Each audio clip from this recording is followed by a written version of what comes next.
We're embarking on a new project, tracking the recession. Given the tremendous amount of chaos in the markets, fundamental and technical alike, we're going to start tracking not only the major economic reports, but also the key technical tools at our disposal with the explicit goal of assessing what are the chances that we're actually going to fall into a recession. We're also going to create our own sentiment indicator, and for that, we need your help. More about that in just a moment. First, let's take a step back and assess what has transpired in the markets over the past couple days. There's also been somewhat sloppy financial reporting, which can be very deceiving. So it's important we show you what actually happened and what didn't. Well, I'm sure you know the Bank of Japan raised interest rates, setting worldwide markets into chaos. The futures market forecasts a much more aggressive Federal Reserve. On the left-hand side, in blue, these are the September meeting probabilities that the Federal Reserve will only cut by a quarter point. That stands at 28%. In red, that's a probability of a half a point cut. That stands at 72%. If you recall, before all this happened, we had a very high likelihood the Federal Reserve was only going to cut by a quarter point in September. That now stands very much so at half a point. In the November meeting, we have a 59% chance that will be 3/4 of a point lower. By the December meeting, we have a 47% chance we're going to be a full point lower. So everything has ratcheted down about 25 basis points, more in the direction of a deeper cut. Now, the Fed futures have an interesting correlation to the stock markets. In red, this is for the September meeting. These are the chances that we will see a quarter point cut. In yellow, half a point cut. And notice on August 5th, we had an 85% chance in yellow of a half a point cut. On Tuesday, that went down to 68%. On Wednesday, 72%. Well, what's the correlation? Well, on Monday, we had the S&P 500. That was down a lot, 15 points. The probability rose to 85% chance of a half a point cut. As the stock market went down, the Fed futures predicted a deeper cut. On Tuesday, we had a bounce. S&P 500 was up 5 points. The probability of a half a point cut lowered, only 68% chance. And then on Wednesday, the stock market closed on weak hands, and the futures, the Fed futures, the probability of a half a point cut rose. It's an interesting dynamic, especially taking into consideration next week. We have a lot of economic data. If the reports are bad, that could move the futures market lower, predicting a bigger cut, but it could also weigh on stocks too. In the past, there was the opposite dynamic. Bad news was good news, meaning if there was a bad economic report, the Federal Reserve would cut rates, and the stock market liked that. Now the stock market doesn't like that anymore. The stock market goes down with the anticipation the Federal Reserve has to cut more. Is the bond market still inverted?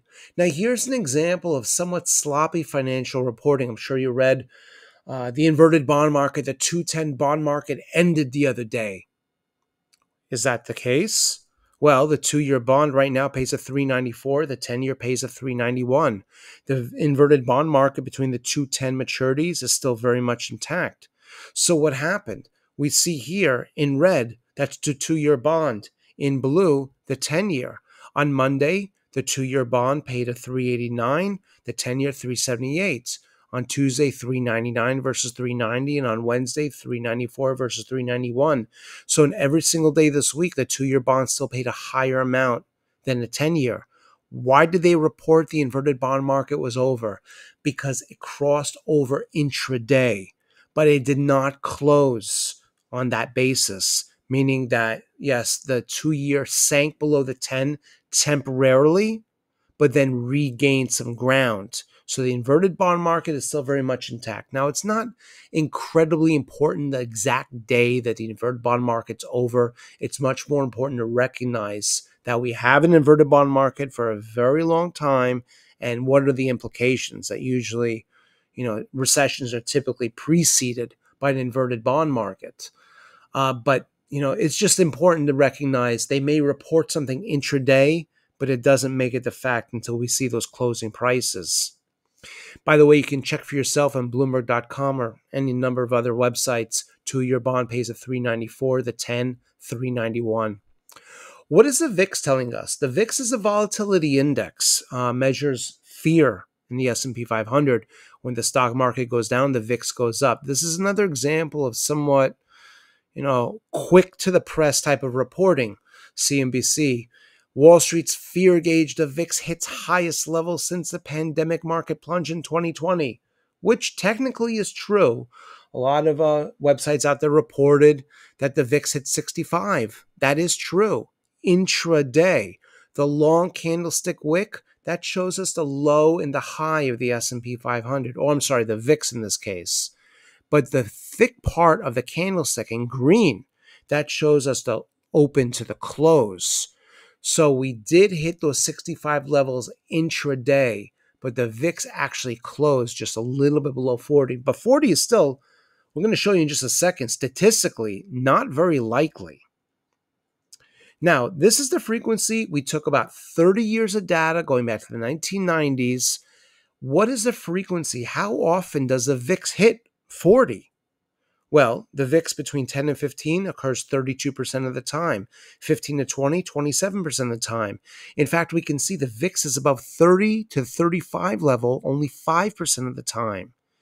Even less as we go further up. Does this mean that because when the VIX goes up to this extent, it's so rare that maybe it's a good time to buy the stock market?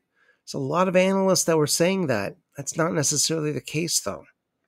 Here's a forward-looking performance. What if we were to open up the charts at any random time, take a look at the VIX and say, I'm going to buy the S&P 500.